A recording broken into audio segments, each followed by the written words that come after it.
অহংকারী ধনীর শেষ পরিণতি। টাকার অহংকার মানুষকে কোথায় নিয়ে যায়।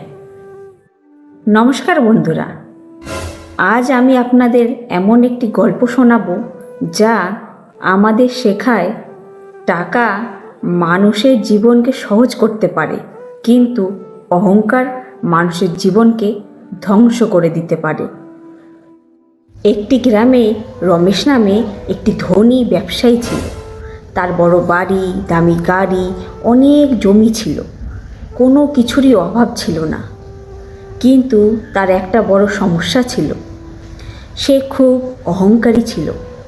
গরিব মানুষকে সে মানুষ বলে মনেই করতো না। কেউ সাহায্য চাইতে এলে বলতো, টাকা নেই, তাহলে কষ্ট করো, আমার কাছে কেন এসেছো। এমনকি নিজের বৃদ্ধ বাবাকেও সে সম্মান করত না। একদিন গ্রামে এক বৃদ্ধ তাকে বললেন, বাবা, টাকা চিরকাল থাকে না, মানুষের ভালোবাসাই আসল সম্পদ। রমেশ হেসে বলল, আমার টাকা আছে, আমার কারোর দরকার নেই। সময় কেটে গেল। এক রাতে তার ব্যবসার বড় ক্ষতি হলো। তার গুদামে আগুন লেগে সব কিছু পুড়ে গেল।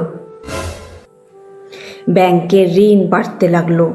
যারা একসময় তার সামনে মাথা নত করত, তারা সবাই দূরে সরে গেল। বন্ধুরাও তাকে ফোন করা বন্ধ করে দিল। একদিন রমেশ অসুস্থ হয়ে হাসপাতালে ভর্তি হলো। তার পাশে ছিল শুধুই তার বৃদ্ধ বাবা।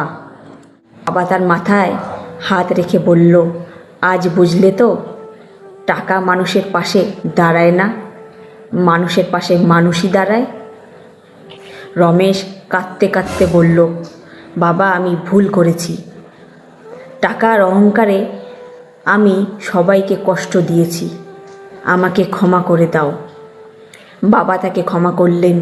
সুস্থ হওয়ার পর রমেশ নতুন জীবন শুরু করল। সে গরিবদের সাহায্য করতে লাগলো, সবাইকে সম্মান করতে শিখল। ধীরে ধীরে মানুষের ভালোবাসা ফিরে পেল। তখন সে বুঝল, সম্মান কিনে নেওয়া যায় না, ভালোবাসাও টাকায় কেনা যায় না। এই গল্পটি আমাদের তিনটি বড় শিক্ষা দেয়। প্রথম শিক্ষা, টাকা কখনো স্থায়ী নয়, আজ আছে কাল নাও থাকতে পারে। দ্বিতীয় শিক্ষা, অহংকার মানুষকে একা করে দেয়। তৃতীয় শিক্ষা, মানুষের ভালোবাসা আর সম্মানই জীবনের সবচেয়ে বড় সম্পদ।